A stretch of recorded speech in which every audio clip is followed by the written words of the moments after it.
আজ তো জামাই ষষ্ঠী। সকলকে জানাই জামাই ষষ্ঠীর অনেক অনেক শুভেচ্ছা। কার বাড়িতে কেমন কি রান্না বান্না হচ্ছে আর কেমন আয়োজন হচ্ছে আমাকে কমেন্ট বক্সে কিন্তু জানাতে ভুলবে না। আমার বাড়িতেও কম বেশি হচ্ছে। সকালবেলা বেশ সুন্দর করে গোপালকে ভোগ দেওয়া হলো চিড়ে, দই, কাঁঠাল, আম, মিষ্টি সব কিছু দিয়ে, মন ভরে যাতে গোপাল খেতে পারে। আর দুপুরবেলা মা চলে এসেছে রান্নাঘরে মাটন কষা বানাতে। আজকে বেশ একটা অন্যরকম কাণ্ড হয়ে গেছে। আমি মাকে বলেছিলাম মাটনটা একটু যাতে ভালো করে সেদ্ধ হয়, তাই প্রেসার কুকারে বেশি বেশি করে সিটি দিতে।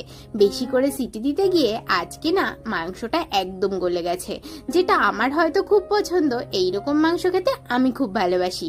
কে কে এরকম মাটন কষা খেতে পছন্দ করো আমাকে জানিও। আর এতটাই গরম ছিল, আর দেখো হাতে নিলে পুরো গলে যাচ্ছে একদম। আর আলুটা তো একদম ওভার কুকড। এভাবেই দুপুরের খাওয়াটা আজকে তো আমার বেশ জমে গেল। কে কি খাচ্ছ অবশ্যই কমেন্ট বক্সে জানিও।